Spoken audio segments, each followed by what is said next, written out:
আসসালামু আলাইকুম সবাইকে। বাচ্চাদের জন্য একটা নাস্তা বানিয়ে নিয়ে আসছি। এটাকে ডিমের ঝাল পাকান বলে। খুব সহজে বানানো যায়, যে বাচ্চারা কাড়াকাড়ি করে খাবে।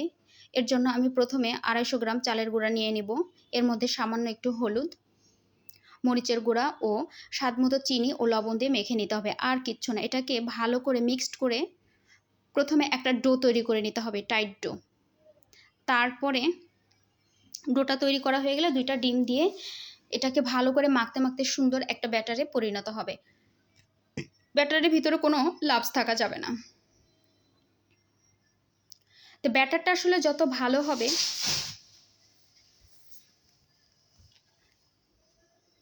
পাকানগুলো আসলে তত সুন্দর হবে। এটার মধ্যে আসলে একটু ধনে পাতা, কাঁচামরিচ, পেঁয়াজ, গাজর কুচি দিয়েও করে দেওয়া যায়, সেটা আমি আরেকদিন করে দেখাবো। তবে বাচ্চারা আসলে পেঁয়াজ দিলে খেতে চায় না, এজন্য আমি পেঁয়াজ কাঁচামরিচটা অ্যাভয়েড করে গেছি।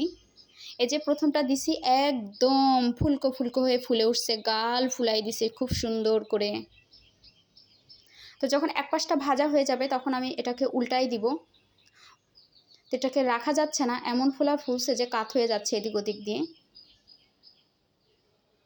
তেলের মধ্যে সাঁতার কাটতেছে। তাই তো আমি তুলে নিলাম। ঠিক এইভাবে পর্যায়ক্রমে আমি একে একে সবগুলা ভেজে নেব। আর যখনই আমি একটা করে দেব তখনই ব্যাটারটাকে একটু নাড়াচাড়া করে নিতে হবে, তা না হলে নিচে একটু ঘন হয়ে ব্যাটারটা পড়ে থাকে। এই যে দেওয়ার সাথে সাথে এগুলো সব ফুলে ফুলে উঠবে। তো এভাবে খুব শর্টকাটে আসলে নাস্তা বানিয়ে খাওয়াই যায়, তবে মনটা ভালো থাকতে হবে, তাহলে এরকম খাবার তৈরি করা যায়।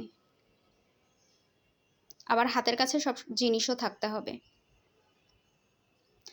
এটাই তো শেষ।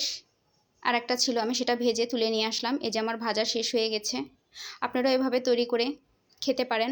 আমি একটা ছিঁড়ে দেখিয়ে দিব, এটা খুব সুন্দর নরম হয়, খেতেও অনেক মজা। এই যে বাচ্চারা কাড়াকাড়ি লাগাই